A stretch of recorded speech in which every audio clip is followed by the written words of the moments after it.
We're doing a series of conversations on Sunday morning we're calling Navigating Faith, and we're working our way through the Nicene Creed. But there are a lot of specific questions that come out of that series of lessons that I'm not going to have time to talk about on Sunday morning.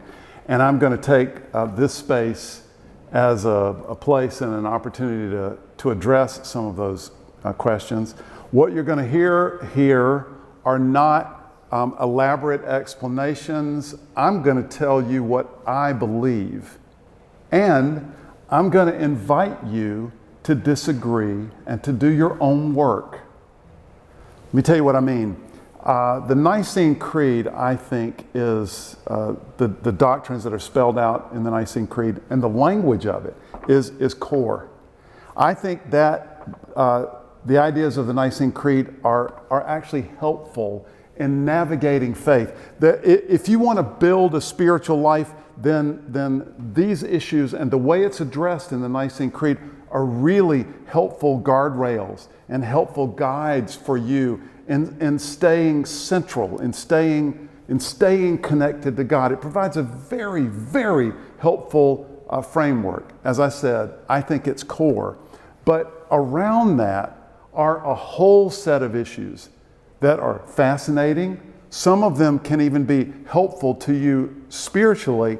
All of them can be helpful to explore, but we just have to recognize that Christians have disagreed about these issues over the centuries, and we have to agree to disagree.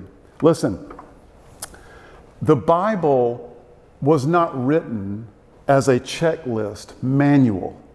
It wasn't written as a how-to. Our faith is not a long set of proverbs. It's not a long set of rules. The Bible is a story of centuries of people trying to connect to God and experiencing Him, and then teasing out that experience and having Him speak to them about what happened in their lives and why it mattered. It is not a question and answer book, and our faith isn't. And we have to recognize that then arriving at sort of helpful answers to us for some of these ancillary questions. Arriving at helpful answers, that's our work. That's your homework. That's what you and I have to do. So I've been asked over the years, many times, many questions that relate to some of these issues that we'll be talking about through these conversations. And the one that most tugs at my heart is occasionally I get asked, Pastor Ed, is it okay if I believe so-and-so? Am I okay? And these series of questions and answers that I'm going to do here on the website this is for you primarily. It's for all of us who are curious, but it's especially for you. I want you to know that you're okay. And I want you to know that you have the freedom before God to pursue your own answers.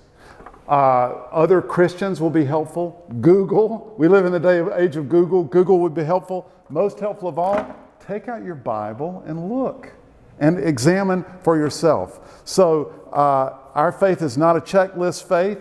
The thing for you and I, go do your homework. So that's what these questions and answers will be about, trying to spur that.